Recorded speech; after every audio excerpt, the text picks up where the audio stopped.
પરદેશ કયો હોય?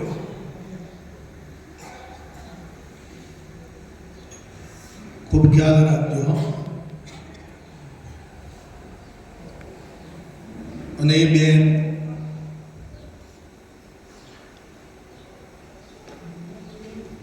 જ્યાં સુધી ઘેર ના આવે ત્યાં સુધી એને પતિનો જે ફોટો હોય એ ફોટાને જમાડે, ત્યાં થાળ જમાડે, એની સેવા કરે અને એનું પૂજન કરે. પણ પછી પતિ ઘેર આવે પછી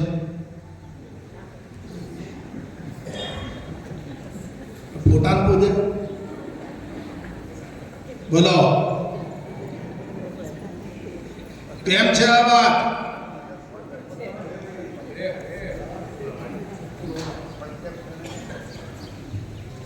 એની માન્યતા ફરે કે ના ફરે?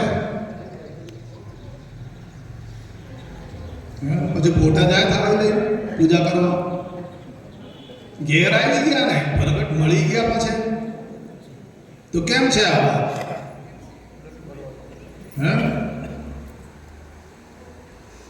તો હજુ ફોફો કેમ મારે? ઘેર આવ્યા છે તો સમજાય છે વાત? બાપુ મળ્યા, મેળવી આપ્યા, હજુ ફોફો મારે. અયોધ્યા જવું છે, દ્વારિકા જવું છે.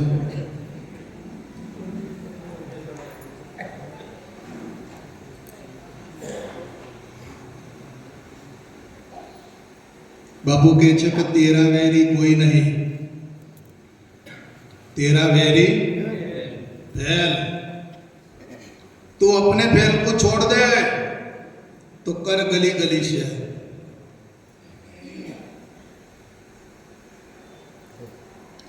आ फैल फतूरी જે વળગી ગઈ છે ને પેલા એ છોડી દે.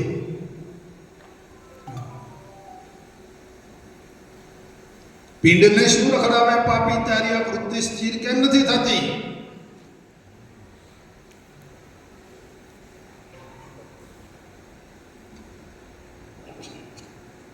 कबीर साहब का जगह तो कड़वी वेलकी कड़वी तुमड़िया है, सब तीर्थ कराए, गंगा नाई ने जमुना नाई तो ए ना गई कड़वाई. लो तो आने मैठी करवाना શું કરો પ્રયત્ન કરો છો તમે? જે વસ્તુ કડવી છે જે કરવાનું છે કરી લો.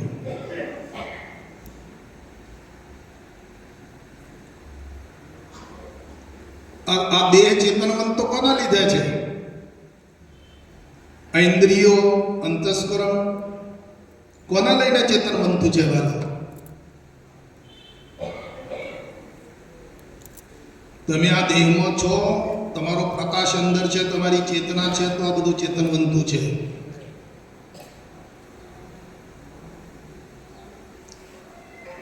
અને તમારી ચેતના જો તમે આમ સમેટી લો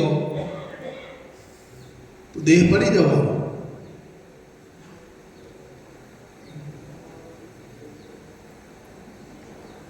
તો કોના વડે ચેતનવંતું છે? તમારા વડે કે બીજો કોઈ છે? બોલો.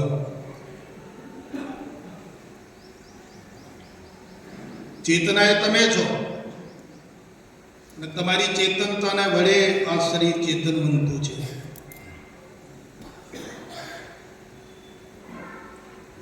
બરાબર અભ્યાસ કરો કે આ વાત આમ છે ખરી અંદર, કે શરીર વડે તમે છો, ઇન્દ્રિયો વડે તમે છો.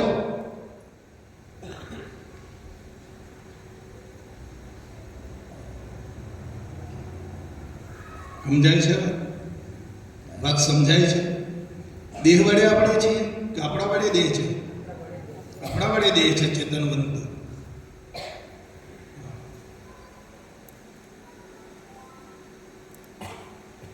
પાછા ઉપરથી કે મારું મન માનતું નહીં.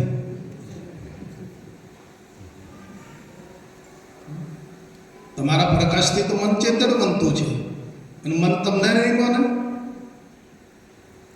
મન નચાવે નાચવાનું. ભૂલ ખરી. મન તમારા વડે છે તો મન વડે તમે છો. હા, મન કોના વડે ચેતનવંત છે? આ બુદ્ધિ, મન, અંતસ્કરણ જે છે, ઇન્દ્રિયો છે, કોના વડે ચેતનવંત છે?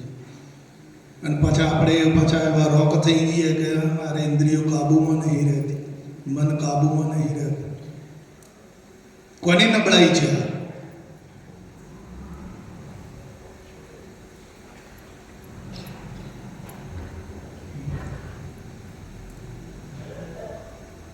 તો હવે તો ઘેર આવ્યા છે, હવે બધું ડોમાડોળ બધું બંધ કરો.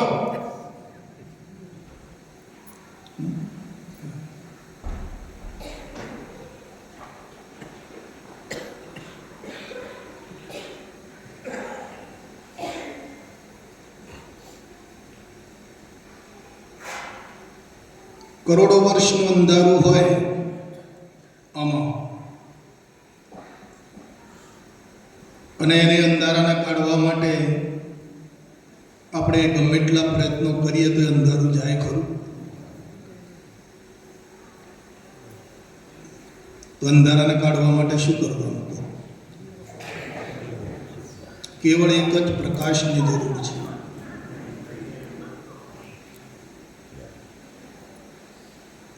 જ્યારે પ્રકાશ પ્રગટ થઈ જાય, એક ગોળો પ્રગટાવી દો તો નહીં, એક દીવો પ્રગટાવી દો તો અંધકાર ઉભો રહે ખરો?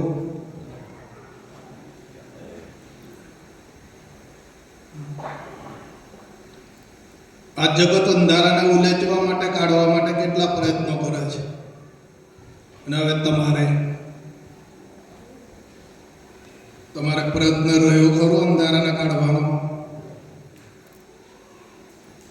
જોઈ દો તમારા જીવનમાં. કેમ કે બાપુ ભેટા થયા તમને, અને બાપાએ અંદર જ્યોત ચાલુ કરી દીધી છે. હવે જીવનમાં અંધકાર આવી શકે એવું છે ને?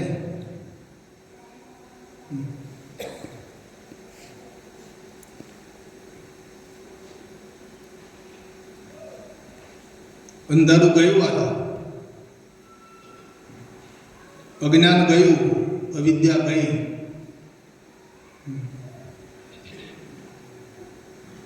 બાપુજી કહે છે કે જે ગયું, છોડ્યું છે, ગયું એને તમે પાછું સીધને લાવો છો. બાપુના શબ્દ તો બહુ અઘરા છે, જીવનમાં ઉતારવા એ બહુ અઘરી બાબત છે.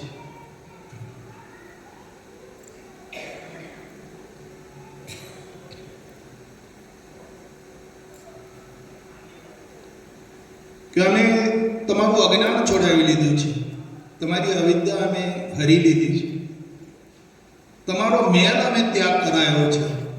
તો હવે વળી વળીને તમે પાછો ક્યાંથી લાવો છો? દ્રષ્ટાંત આપ્યું છે બાપુ કે બાબુ દિશાએ જઈ આવ્યા હોય અને મળ ત્યાગ કરી આવ્યા હોય તો તમે એના સામે દ્રષ્ટિ કરો છો ખરા? તો કે વાલા અમે તો તમારો મેલ ત્યાગ કરાયો છે.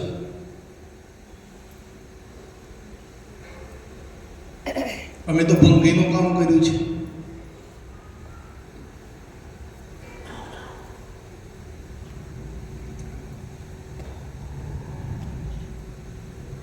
તો વિચાર દીપક અંદર જે પ્રગટ થઈ ગયો છે ને, એને અજવાળે ચાલ્યા. જીવનમાં હવે અંધારાનો તો કોઈ અવકાશ છે જ નહીં. પણ પછી તમે માનો, મન તમારા ઉપર સવાર થાય અને મન રાજ કરી જાય, એ તમારી આપણી નબળાઈ છે.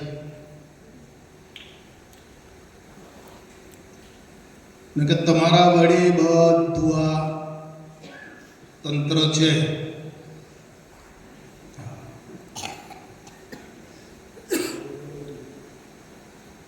આખું વિશ્વ જે તમે દેખાઈ રહ્યું છે તમારી નજરે, શરીર તો સાધન છે, સાધન દ્વારા તમે જે જોઈ રહ્યા છો, પણ પ્રકાશ તમારો છે.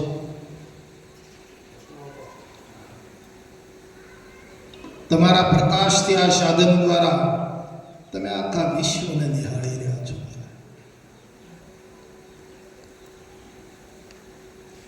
અને તમે તમને ના માનો અને વિશ્વને માનો તો તમે જાણો.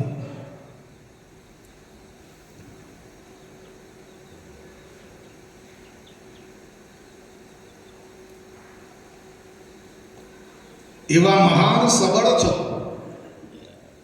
બાપુજી કહેતા કે વાલા તમારી તોલે કોઈ આવી શકે નથી.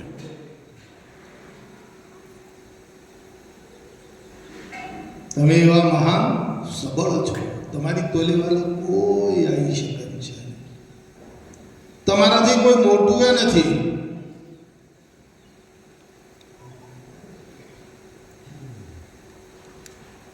કેવડું મોટું પદ આપી દીધું તો જુઓ. તમારાથી કોઈ મોટું છે નહીં.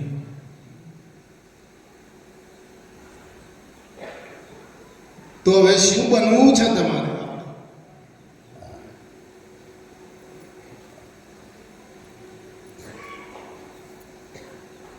શું બનવું છે હવે કહો? આ વિશ્વમાં બની રહ્યા, હવે શું બનવું? તમારાથી કોઈ મોટું જ નથી આખા વિશ્વમાં. તમે જ મોટા છો તો તમારે શું? આ સ્થિતિ છે.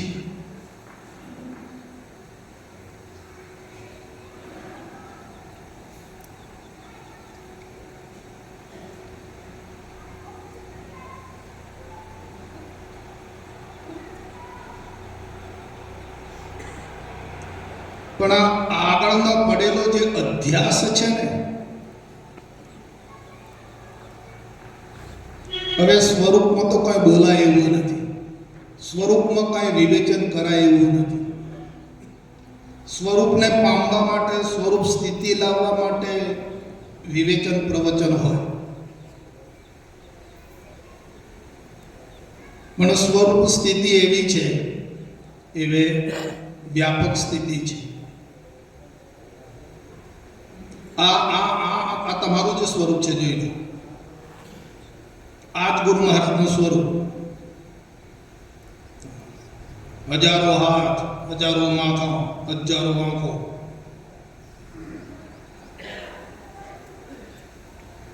આ જ વ્યાપકતા.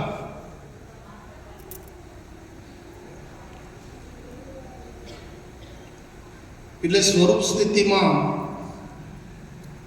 કઈ બોલાય એવું નથી. પણ સ્વરૂપ સ્થિતિને પામવા માટે જે આપણામાં નબળાઈ પેઠી છે, એ નબળાઈને કાઢવા માટે જ સત્સંગ હોય.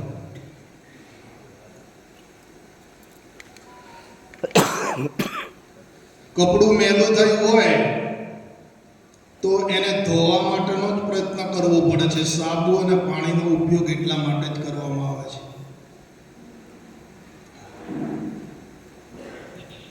તો મેલને કાઢવા માટે સાબુ અને પાણીનો ઉપયોગ કરવો પડે છે, કે કપડાને કાઢવા માટે?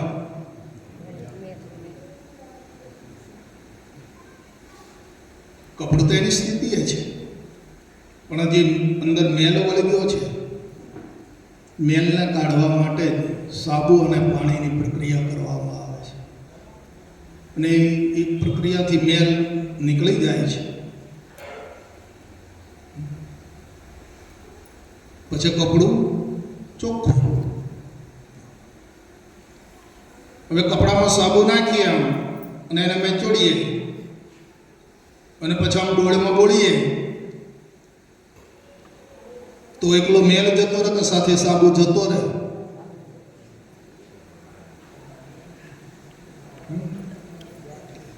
બંને જાય ને. એકલું કપડું રહે છે. જે સાબુ અને મેલ એ બંને જાય છે. જ્યારે સ્વરૂપ સ્થિતિ પકડાશે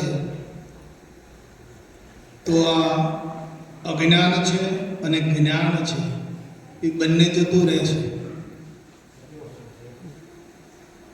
અને કેવળ સ્વરૂપ રહેશે. જે જ્ઞાન છે એ સ્વરૂપ સ્થિતિને પામવા માટે છે. એટલે જ્ઞાનનો ઉપયોગ થાય છે. સ્વરૂપમાં કાંઈ ઉપયોગ જેવું છે નહીં. પણ જ્યારે સ્વરૂપ સ્થિતિ પકડાય છે ત્યારે જ્ઞાને જાય અને અજ્ઞાને જાય અને કેવળ શુદ્ધતા રહે છે.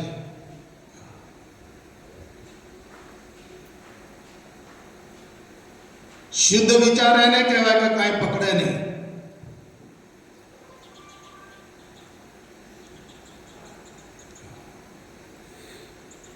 વિચાર તો છે અંદર,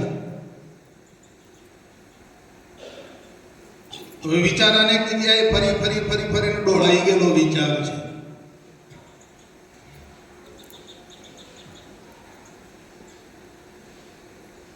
આપણો વિચાર કેટલી જગ્યા પર દોડે છે બહુ?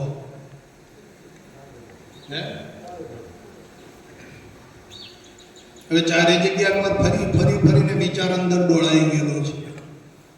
હવે આવો ડોળાઈ ગયેલો વિચાર સ્થિર થતો નથી.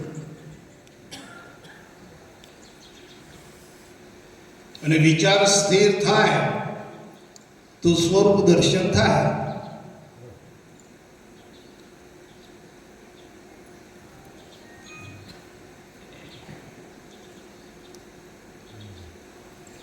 તો આ વિચારોનું શુદ્ધિકરણ છે. આપણે એટલા માટે મળવું પડે છે, એટલા માટે આ સત્સંગનો પ્રયોગ કરવામાં આવે છે.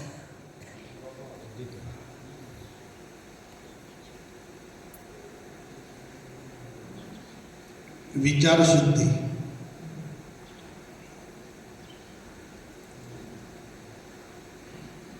આપણે કોઈ પણ કર્મ કરીએ છીએ તેનું ફળ આવે છે નહીં આવતું? આવે છે ને? કોઈ પણ તમે કામ કરો તેનું ફળ આવે છે. કેમ? કે કાર્યની અંદર ફળ છુપાયેલું છે અને ફળની આશાએ આપણે કાર્ય કરીએ છીએ.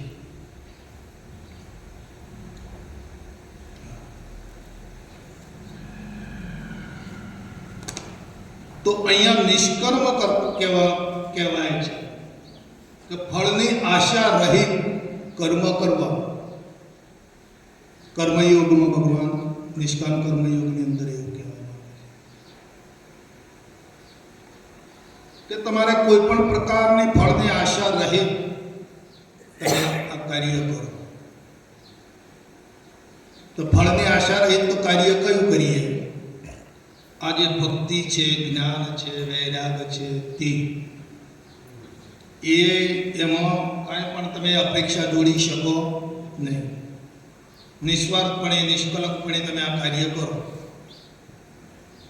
પણ છતાં તો ફળ આવે. તમે સ્વાર્થ ભાવથી કામ કરો તોય ફળ આવે અને નિષ્કામ ભાવથી તમે કામ કરો તોય ફળ તો આવવાનું ને આવવાનું. પણ જે આ નિષ્કામ ભાવથી તમે જે પ્રયત્ન કરી રહ્યા છો એનું ફળ શું? તો એ છે આ ચિત્ત શુદ્ધિ, વિચાર શુદ્ધિ.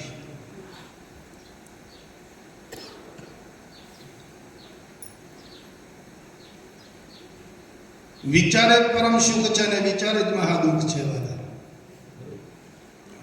અને વિચારે મળે તે હરિ સાચું. વિચાર શુદ્ધ થઈ ગયો, વિચાર જો પવિત્ર થઈ ગયો તો વાલા બધા પવિત્રતા છે. બધામાં ગુરુ મહારાજ છે. પણ પછી વિચાર નબળો હોય તો બધું જુદું જુદું લાગે, જુદું જુદું દેખાવાનું, જુદા જુદા ભાવો ઉત્પન્ન થશે. નકર જો વિચાર શુદ્ધ થઈ જાય ને, એક જ સ્વરૂપ, ગુરુ મહારાજનું જ સ્વરૂપ છે. બધામાં એક જ તત્વ વિલસી રહ્યું છે.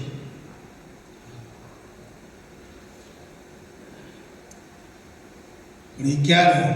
વિચાર શુદ્ધ હોય ત્યારે. વિચાર શુદ્ધ થઈ જાય તો ખલિદમ બ્રહ્મ,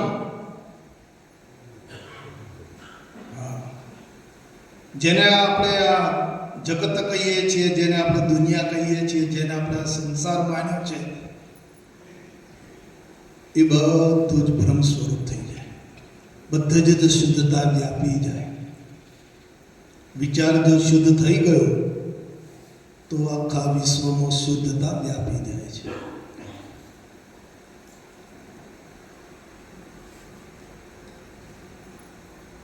અને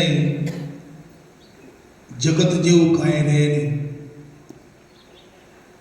વશિષ્ઠ મહારાજ રામને ઉપદેશ કરે છે કે હે રામ, આ જગત નથી. જો એમની વિચારધારા જુઓ, આ જગત નથી, જગદીશ છે.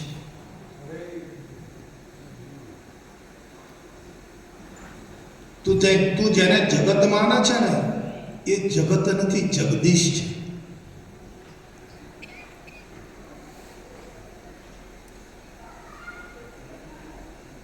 તો આ જે વિશ્વ દર્શન છે આખું,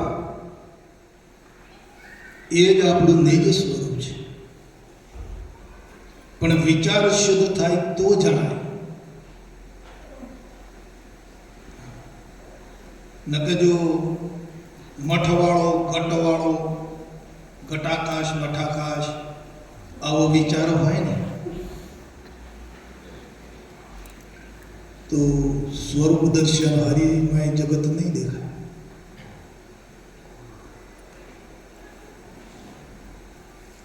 બાપુજી કહે છે કે જગત હરિમય છે.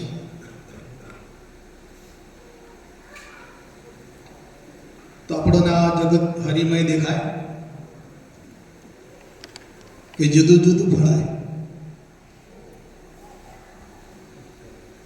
આપણામાં ખામી છે, આપણા વિચાર નબળો છે, આપણો વિચાર અશુદ્ધ છે, એટલે હરિમય નથી દેખાતું જગત.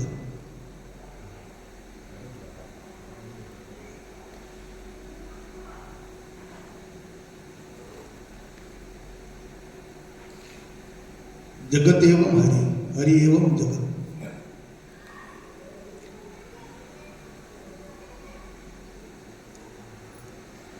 ભગવાનનું સ્વરૂપ બીજે ક્યાં ખોળવા જશો તો તમે? બાપુજી કહે છે કે ભગવાન શું કહે, આગવી કચેરી પર બેઠેલા છે. તમે એમને મળવાના કોડ જાગ્યા છે તમને.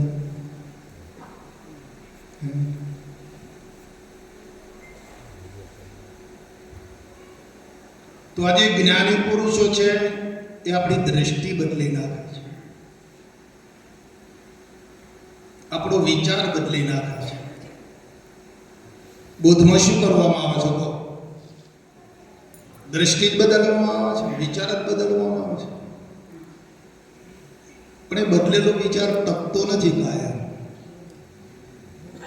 એ સ્થિતિ પકડી રાખતો નથી વિચાર.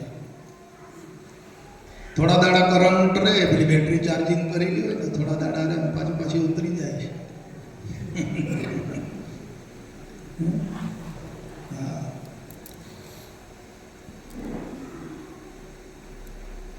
એટલે બેટરી ચાર્જિંગ કરે જ દેવાની, નકર ઉતરી જાય. આ તો માહિતી ખાઈ જાય. એવા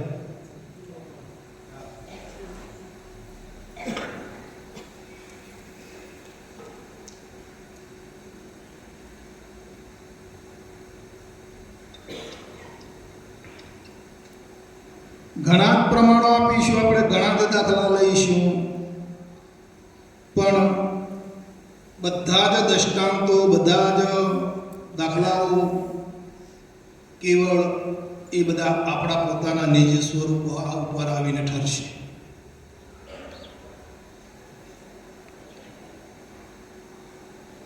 કેમ કે ચરાચર દાખલાઓ, ચરાચર જગત, ચરાચર આખા બધા દ્રષ્ટાંતો તમારા વડે છે.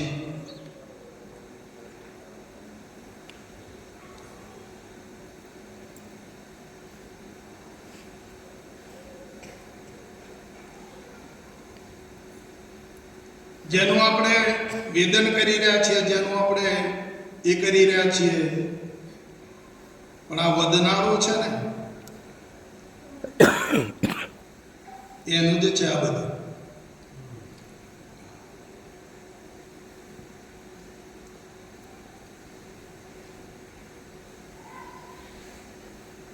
પણ હવે આ જે માપક ભાવ છે એ માપક ભાવ છોડીએ તો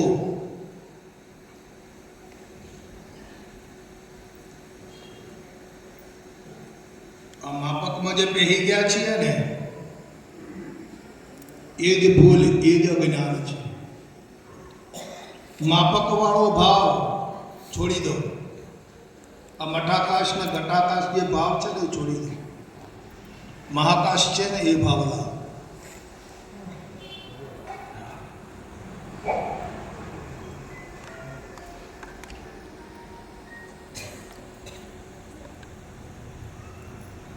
સૂર્યમાંથી પ્રતિબિંબ પડે નીકળે છે અને જમીન ઉપર આવે છે.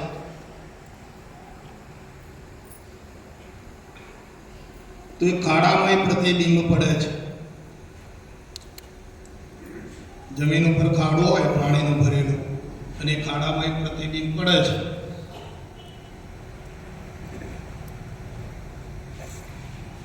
તો એ ખાડામાં સૂર્ય દેખાય કે ના દેખાય?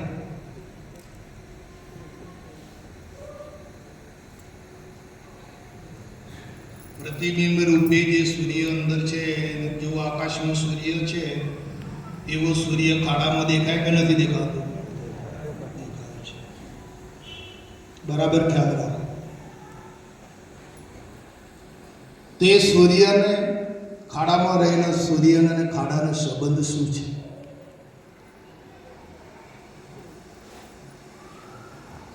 કઈ સંબંધ ખરો?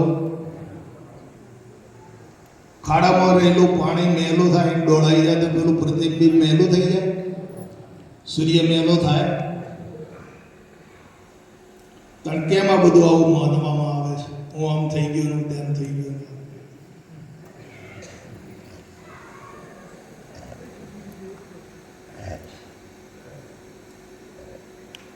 પ્રતિબિંબ રૂપે છો, મૂળ સ્વરૂપ બિંબ છે અને પ્રતિબિંબ સ્વરૂપે છો. એટલે ખાડામાં આવ્યા, પાણીનો જ ખાડા છે ને બધા. ખાડામાં આવ્યા તો પોતાના ખાડો માનવા લાગ્યા તમે.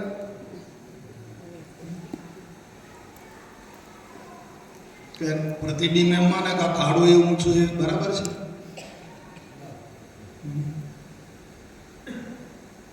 તો આ ચેતન જે વ્યાપક તત્વોમાંથી આવ્યો છે એનું પ્રતિબિંબ રૂપે અહીંયા અને દેહને ખાડાને પોતાનું સ્વરૂપ માને છે, તો આ ભૂલ નથી.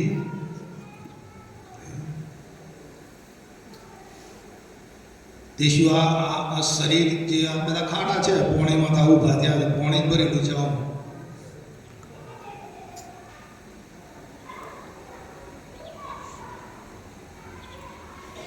તો પ્રતિબિંબ એમ માને છે કે આ શરીર એ જ હું છું અને શરીર જ મારું સ્વરૂપ છે. તો જ્યારે આ ખાડામાં પાણી સુકાઈ જશે તો પછી આ પ્રતિબિંબ ક્યાં જશે? સંબંધ તો ક્યાં સુધી છે? ખાડામાં પાણી છે ત્યાં સુધી ને. પણ પછી ખાડામાં પાણી તો સુકાઈ જવાનું, તો પ્રતિબિંબ ક્યાં જશે વાલા? પણ ખાડાનો ભાવ છોડે તો ને. એ પોતે સમજે કે હું ખાડો નથી, આ મારું સ્વરૂપ નથી, મારું સ્વરૂપ બિંબ છે. તો એ બિંબમાં જાય ને પ્રતિબિંબ. પણ એ ખાડામાં બેઠા બેઠા નક્કી કરે કે હું ખાડો છું, આમ છું, તેમ છું. ખાડામાં રહેલા જે પશુ જે જીવડા છે એમના જેવું જ હું છું એમ માને તો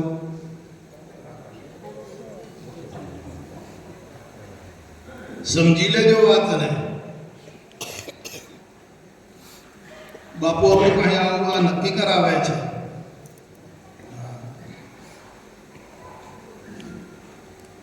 ખાડાને ને આ પ્રતિબિંબને કોઈ સંબંધ નથી.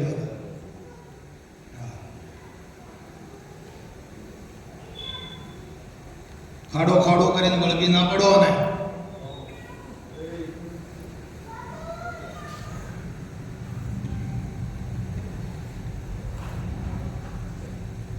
અને આવા તો કઈ ખાડા ગુમાઈ નાખ્યા.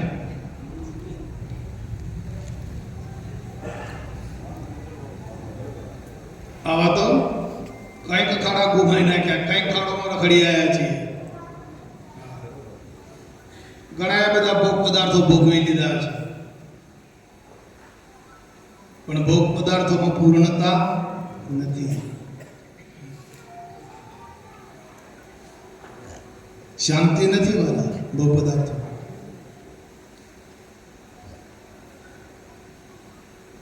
જ્યારે પોતે પોતાને પામી જશો યથાર્થ રીતે, જે બિંબ સ્વરૂપ છે એ સ્વરૂપને જ્યારે પામી જશો પછી પૂર્ણ શાંતિ, પૂર્ણ રાહ.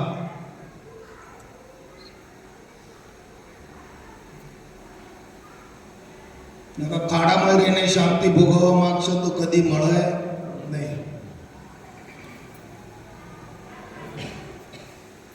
આ ખાડામાં તો આજે માથું દુખતું હતું, કાલે પગ દુખવાનું.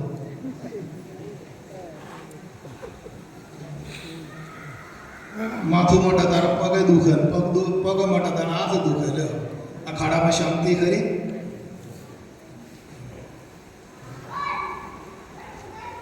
કોઈ શાંતિ નથી. હા તો ખોટી વાત છે. અમારા એને સુખ ભોગવવાની જે ચાહના છે એ જ ખોટી છે.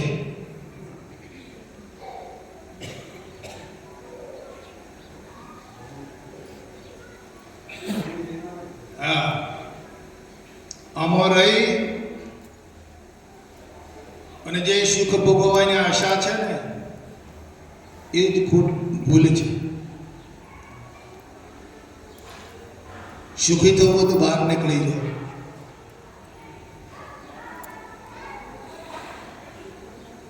અને તમારું નિજ સ્વરૂપ બાપુએ ક્યાં બતાવ્યું? દેખાય નહીં, બહાર છે.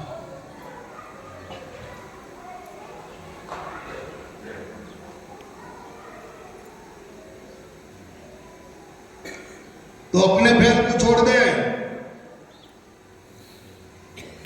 तेरा वेरी कोई नहीं, तेरा वेरी फेर. अपने फेर को छोड़ दे तो कर गली गली से.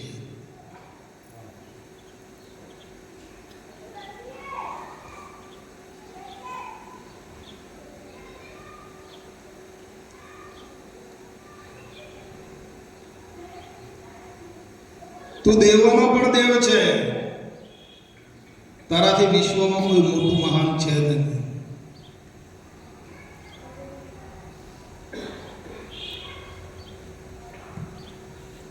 પણ આ સર્વ પ્રકારની જે વૃત્તિઓનો જે વળગાડ છે એ ત્યાગ કરવો પડશે.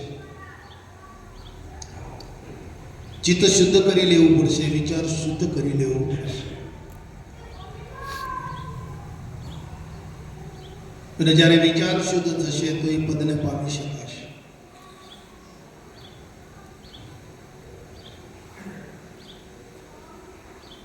આ તો ઈશ્વરને પામવાનો માર્ગ છે, હરિને મળવાનો માર્ગ છે. હા, અને હરિનો માર્ગ છે ને કોઈક શિવરાવાનો છે. અહીંયા કાયર પણ નથી ચાલતું. ઘડીકમાં આ જોઈએ ને ઘડીકમાં પેલું જોઈએ ને ઘડીકમાં પછી હરીને મળવા હેડ્યા. એ બધું કાયરપણું છે.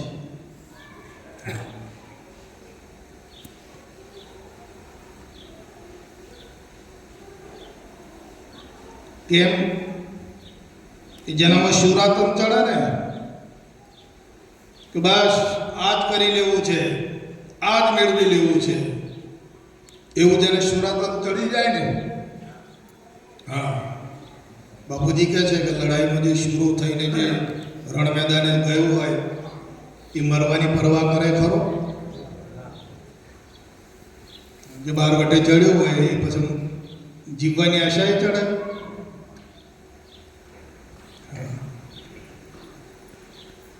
એવું જેને સુરાતન ચડી જાય એ આ પદનો અધિકારી બને છે, એ જીવત પામી શકે છે. સમજણો થાય જીવાતમાં, ન કેવું નથી. જ્ઞાન દશાને પામે એટલે સમજણો થાય, પણ સમજણો થઈને પછી બેહીર અને કૂદકો મારી નીકળી ના જાય તો એના ભોગ. આ તો કમાડ ભાગીને ખડકી તણ અને ભડાક નીકળી જાય બહાર, એ ખરું.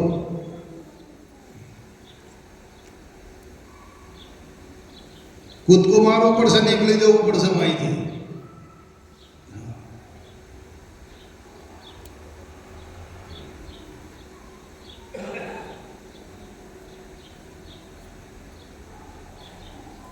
માણેકઠારી પૂનમ હોય, સ્વાતિ નક્ષત્ર હોય,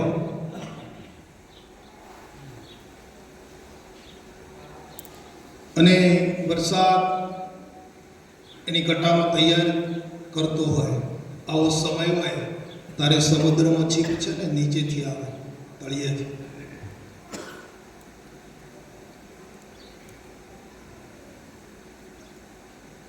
સ્વાતિ નક્ષત્રનું બુંદ ઝીલવા માટે અત્યારે આપણે યોગ જો કે એવો જ છે, સ્વાતિ નક્ષત્ર જેવો જ છે.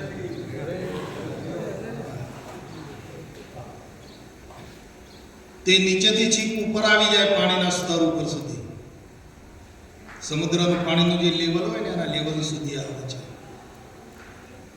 અને જે આવતું બુંદ છે ને એ આ પાણીમાંથી કૂદકો મારે, કૂદીને એક આટલી અદ્ધર થાય પાણીના સ્તરથી છીપ, અને કૂદકો મારીને તે બુંદ પકડી લે ને અને પછી જતી રહે નીચે. એનો મોતી પાકે છે, એના પેટ મોતીડો પાકે. પણ કેવું મોતી પાકે? સાચા મોતી. એને ગણ એરણ ઉપર મૂકીને ઉપર ગણ મારો ને તો કાં તો એરણમાં ખાડો પડે કે કાં તો ગણમાં ખાડો પડી જાય, પણ મોતી ના તૂટે, એવું મોતી પાકે છે. અને પછી બીજો છીપડો છે ને એ પાણીના સ્તરો સુધી આવે ખરા, તો પાણીમાં ડોબકીઓ કરી રહ્યા. પેલો વરસાદ પડે એટલે બુંદ જલે ખરા, બુંદે સ્વાતિ નક્ષત્રનું બુંદ પડી જાય ને પેલું થોડું દરિયાનું ફેલી જાય બાજુમાં ભેગું, એનો એ મોતી તો પાકે. પણ એ મોતી કેવું હોય? ફટક્યું હોય છે. એટલે ઘણા છીપડો એમ હોય મોડો ફાડી રહે. પણ આ તો જે કૂદકો મારીને પકડી લે, છલાંગ મારીને,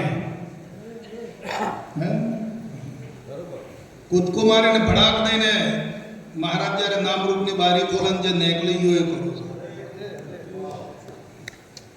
બીજા મોય પર આવી રહ્યા, ખડકી મોય રહ્યા, જોઈ રહ્યા હું ચાલે છે બહાર, કેમ આ શું કરે છે અત્યારે.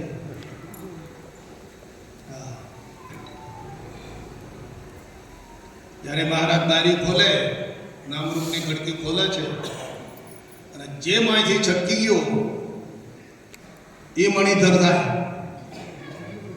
હા,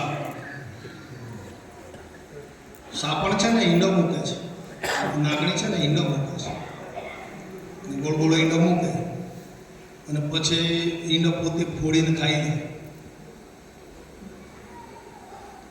પણ એ ઈંડું ફોડે ને એ વખતે માહિતી જે ટેટો જો ભાગી ગયો ને અને નાગણીના હાથમાં ના આવે ને એ મણિધર થાય. હા,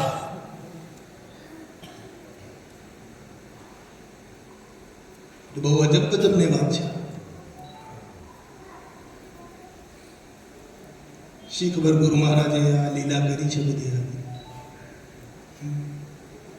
આપણો યોગ કર્યો છે, આપણું મિલન કર્યું છે ગુરુ મહારાજે બધા.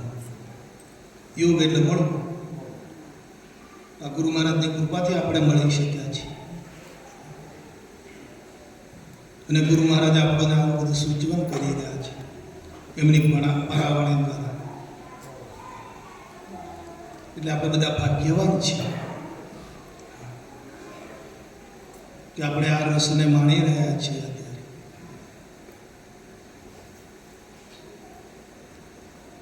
ધોણી શેકીએ ને, ધાણી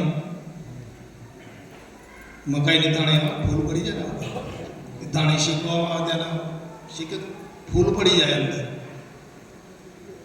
એટલે ફૂલમાં છે ને બહુ મજૂરી ના કરવી પડે ચાવવા, પોચા પોચા હોય. પણ પેલા નીચે ઢઢુણિયા રહી ગયા હોય.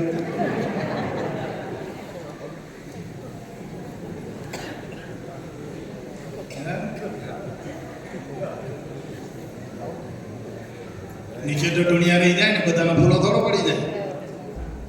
એમાં ઢઢુણિયા રહી જાય જનકબા એ થોડીક મજૂરી માંગે, પણ ઉગવામાંથી તો બે ગયા.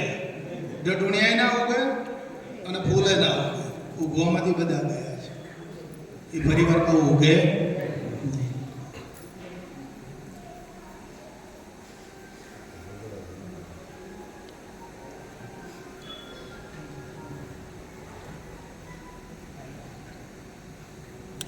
હવે રામજી બાપાને ઘેર આપણે આદેશ કરીએ કે થોડો રસ એ પણ પીવડાવે.